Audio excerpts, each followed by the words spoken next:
Hey everybody, it is AWiseBrown. Today I want to talk about this movie, Bird Box. This movie that's on Netflix that everybody's talking about.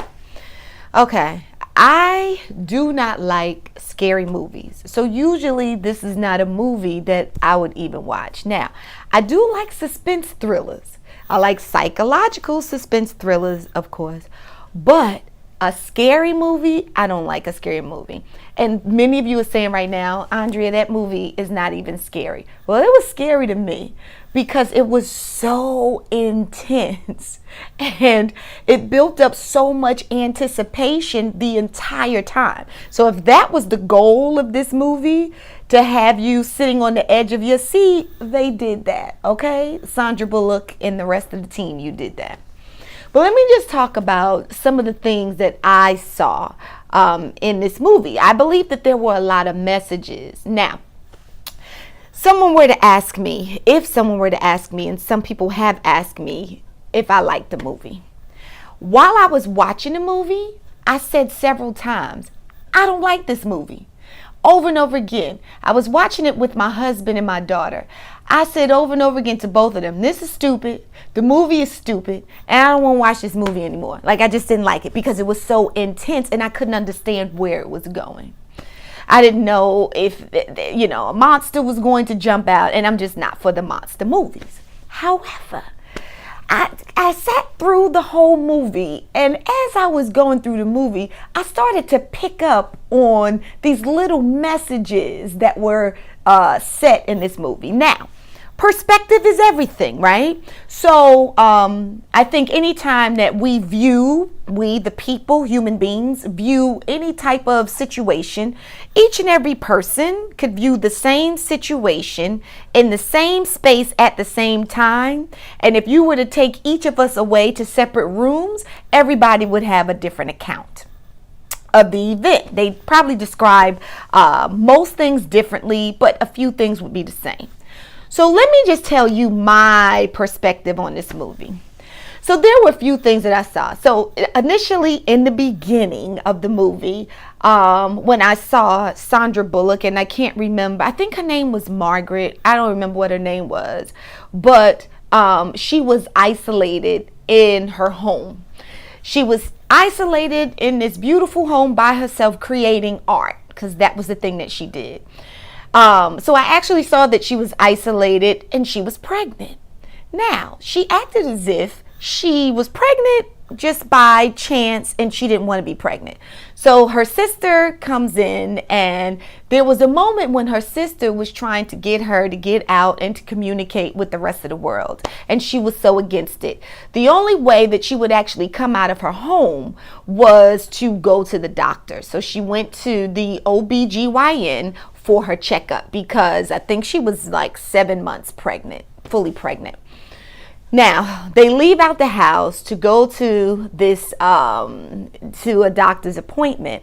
And while she was at the doctor's appointment, and before she had gotten there, she and her sister would talk about their family issues. And so she kind of talked about maybe some minor trauma or trauma that she had experienced with her family. And I'm thinking her mother and her father, and they weren't really specific, but they talked about broken relationships. And this was one of the reasons why she stayed isolated in her home. Like, she didn't talk to them. She didn't communicate with them. However, she did stay connected to her sister. She also talked about how she didn't have friends. So how she got pregnant, that's another story. They didn't go into that, but we know what it takes to get pregnant.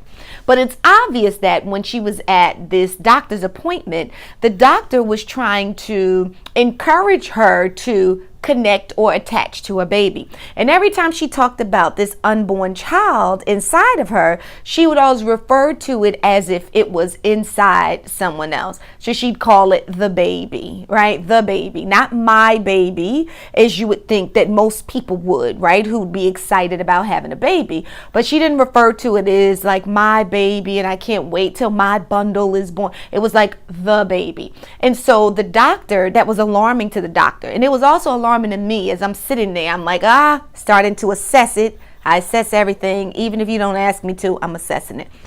So I started to assess, like, okay, she's really going to, this looks like early signs of postpartum depression, and that she's not going to attach to her children, and the child is not going to get what the child needs. Well, anywho, what we start to see after that scene was this epidemic that was occurring.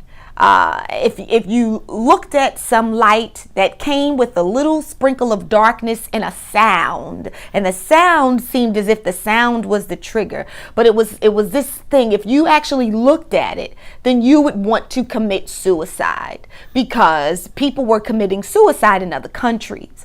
And so they kind of dismissed these two sisters, when they saw it on the news, because they assumed that it's not here in the United States, so we have nothing to worry about. Well, as they're leaving the doctor's office, they're seeing people committing suicide. And what happens?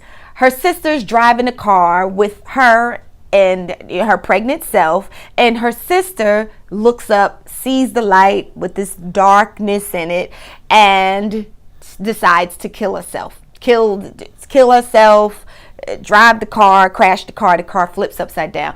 But of course, Sandra Bullock, I think her name was Marion, I don't remember, she lived with this baby. So now, survival mode. Everybody in the world needs to survive without seeing the light. Don't see the light, and because the light draws you in, and the light feels like it's going to be good for you because it feels really good, like fame, people talking about you. That's what I'm assuming this light is, right? People talking about you in this positive way where they lift you up, but just to get you there and to give you that power to make you feel, oh my gosh, this feels so good, this fame, or this other people's encouragement, the positive feedback from other people. So we get sold on that, and it's so good. And there are even some little dark triggers that come in that remind us, little words. And then as soon as we're there, we're struck,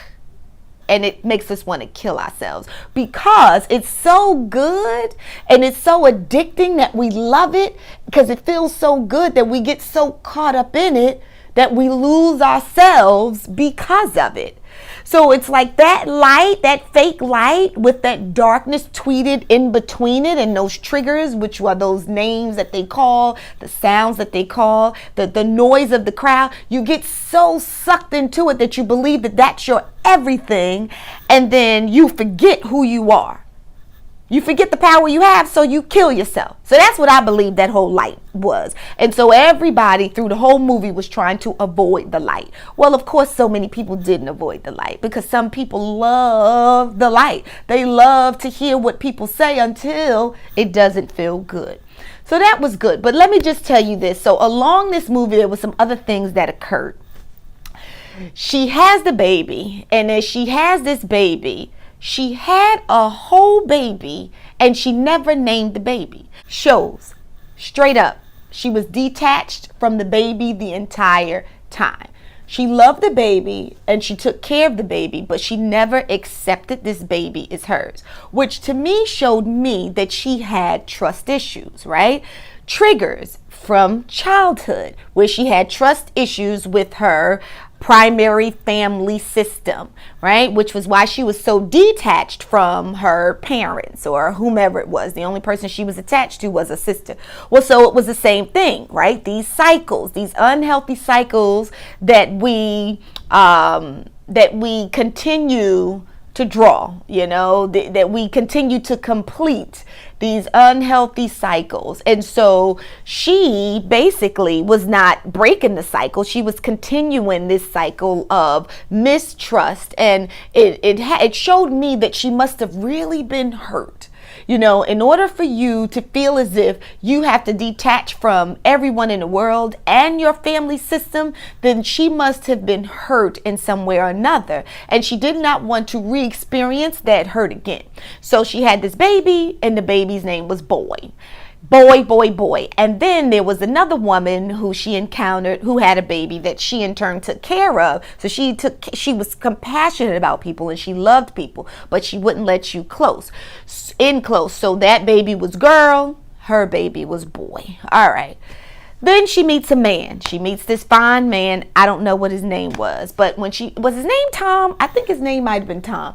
So she meets Tom, and Tom is coming on to her, and Tom wants her to love him and to look at him in this way, and she just really kept rejecting Tom's love and his advances until they were the only two left with boy and girl. And so I guess they had to kind of have sex and make this relationship. But as she started to love Tom and get in this relationship with Tom,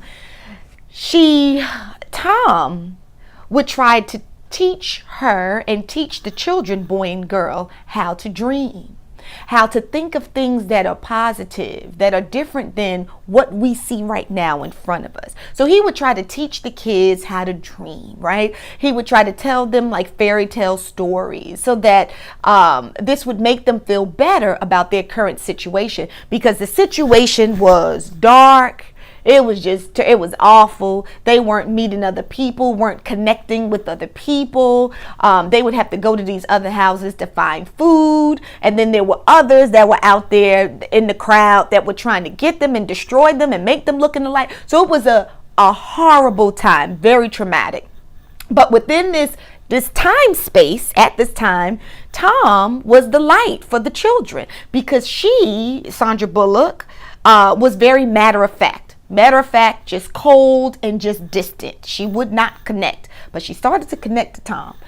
So anywho, she would get mad at him for selling the kids this dream of this place, anything that would make them feel better about right now. But she feared disappointment, and she did not want them to be disappointed. Well, anywho, a little bit later, we lose Tom because he saves the family, and then she saves boy and girl. But on their journey, there was a time that also stuck out to me where she was, so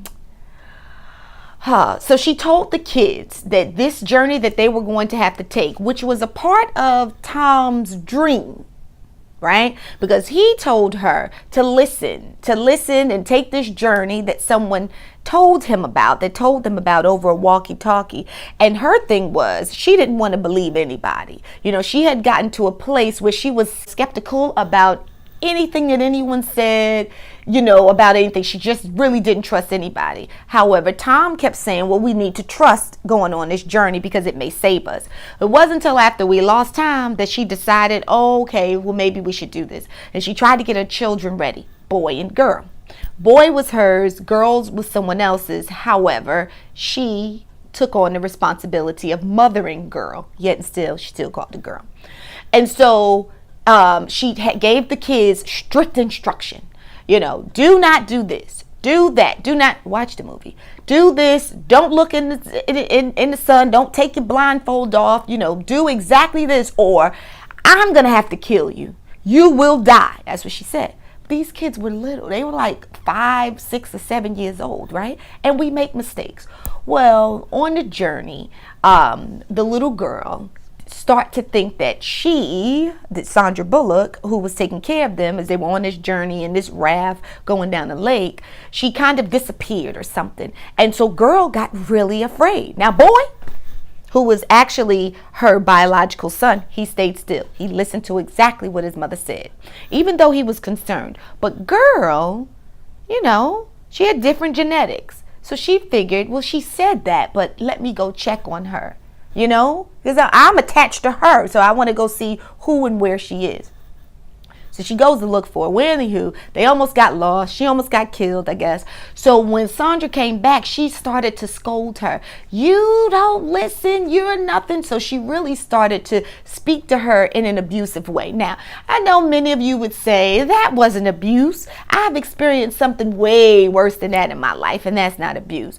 Well, I'm here to tell you that you get a lot of that, and it can be abusive. There was a better way that she could have scolded girl at that moment. Like there was a better way that she could have done that to get what she needed for the little girl to learn a message. But instead she put her down, and she made her feel small. She made her feel stupid, and she made her feel shame. So now towards the end, when, I mean, it had gotten really bad, and then they were still living, and this was almost at the end where there was a moment where girl had decided that she was just going to do her own thing. And when they kind of got disconnected because, yeah, she rolled down a hill or something, so they were disconnected from each other.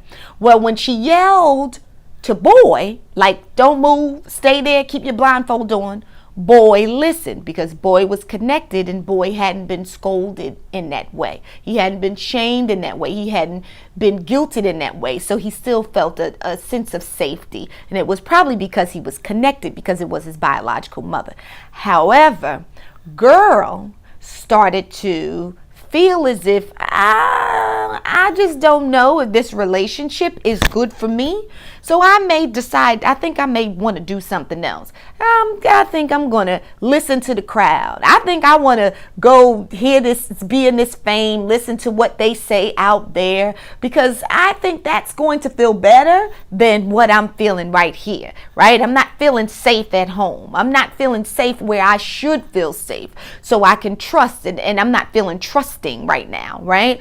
So then she began to almost take off her blindfold and listen to and look in the light and listen to that dark thing that was coming around, that was trying to grab her, and it was telling her all of those things that she wanted to hear, when at the same time mom, Sandra Bullock, right, not bio mom, but she was mom as far as taking care of her, was telling her, don't listen to them, listen to me, don't listen to them.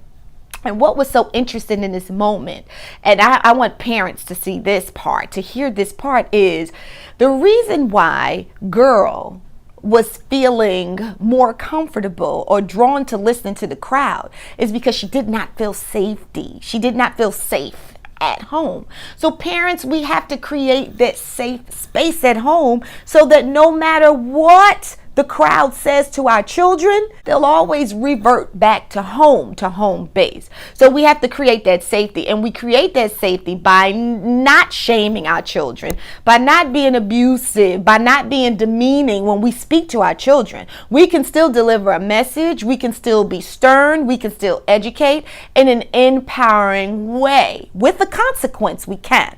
But anywho, the little boy, his name was Boy came in and said, Mom, basically, she's scared of you. She doesn't trust you, so she doesn't want to listen to you. And right in that moment, Mom, who was Sandra Bullock, started to relanguage and try to draw girl in with trust. So she started to say things like, you know, I love you, I'm sorry, I apologize. And those are the things that created a safe space for girl. And then it drowned out that love and that compassion, that understanding, that drowned out the noise of the crowd, the light, right? So she no longer needed to be drawn into seeing the light and into the crowd and what they say. She was drawn back to safety, back to home. And so that moment saved her life. So that was good, Sandra. And so anywho, at the end, they ended up in this place that looked like it was a fantasy. And it was one of those dreams that basically Tom, her love interest in this movie, had talked about before he was killed. So the message there is that it is good to dream. It is good to think outside the box. It is good to imagine yourself in a place that you want to be, although the current situation doesn't dictate the same. It is good to do that because you pull those things into your life. You pull those fantasies and those dreams into your life. It is the true and it is factual.